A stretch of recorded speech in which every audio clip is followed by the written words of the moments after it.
when I was in kindergarten at 5, and I was a pretty young 5 too, a man came around one day and was listening to the class, and all of a sudden he asked, "Can anybody here spell island?"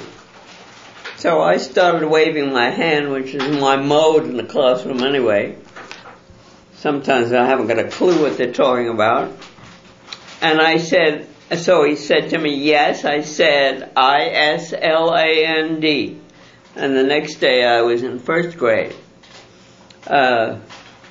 which was okay, because I could read and write well above that level. And then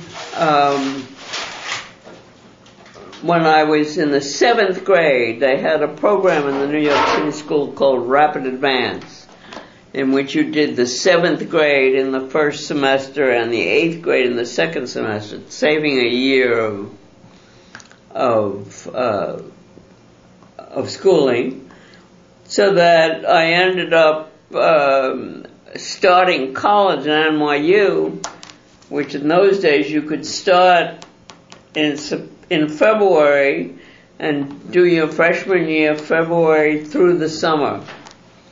So I was very young when I started college, very immature.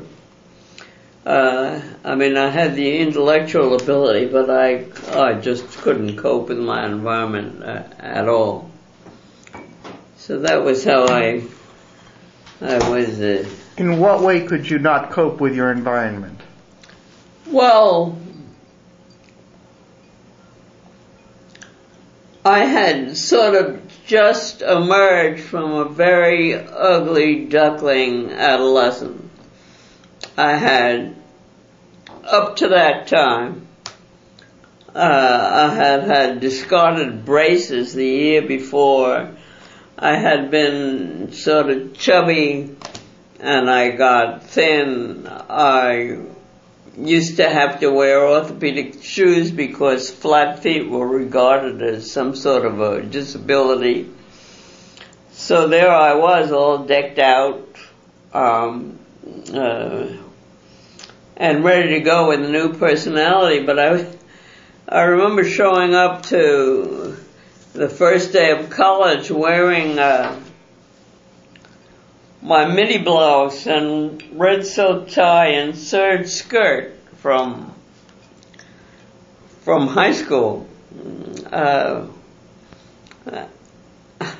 everybody else was 18, and everybody else, even though the sexual revolution hadn't occurred, was having sex like crazy, and I sort of, threw myself into that. I didn't know what it was all about.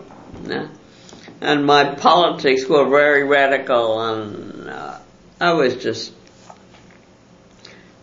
out of my depth with all these grown-up girls. And grown-up boys, too.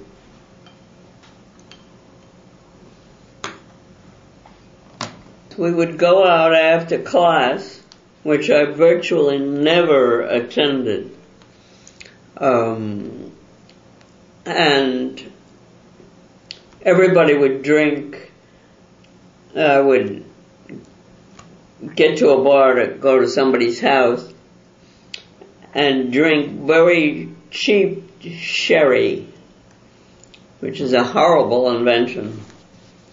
And I would get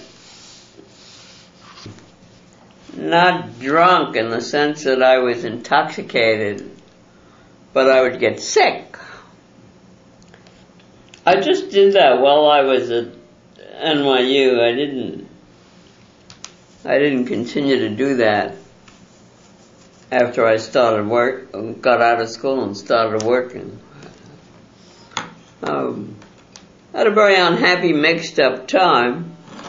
I was very active in radical politics and was a member of the Young Communist League and so on. And they found that I wasn't orthodox enough, and they threw me out which is very traumatic for me. I mean, I was glad that they threw me out because I realized I could never really be a communist. But my whole academic career was based on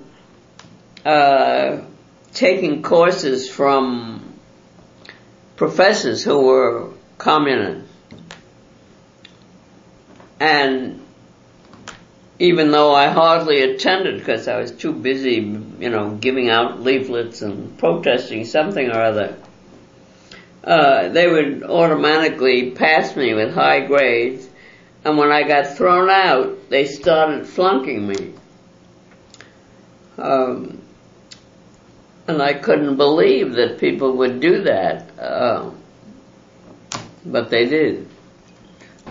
At the very end, I mean, it was this has nothing to do with me or my politics or anything, but it wasn't a real school. There wasn't anybody who knew whether the students were living or dead or who gave a damn. I mean, it was just, you went, and if you didn't, you were marked absence, and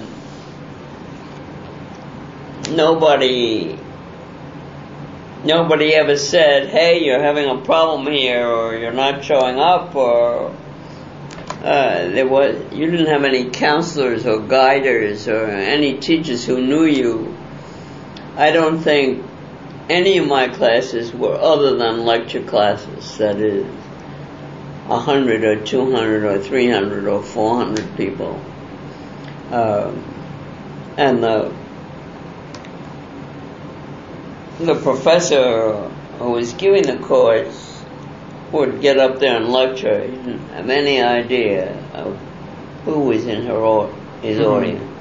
There was a program for elite students. I don't know how they were identified, and they would be put into seminars of small groups, but most students didn't have that opportunity. I had a couple courses that were so interesting that I went, but there was I had one course called Latin, Greek, and Current Use, where the professor was a real star. He was a famous linguist, whose name I forget. He was very young at the time. And his lectures were just fascinating. They just described really the origins of English. He'll always call Latin and Greek and current use. He also lectured on the Teutonic roots of English, and where we got specialized words like from India or places like that, Hungary, whatever. And he was fascinating. I don't remember learning anything else about from anybody else.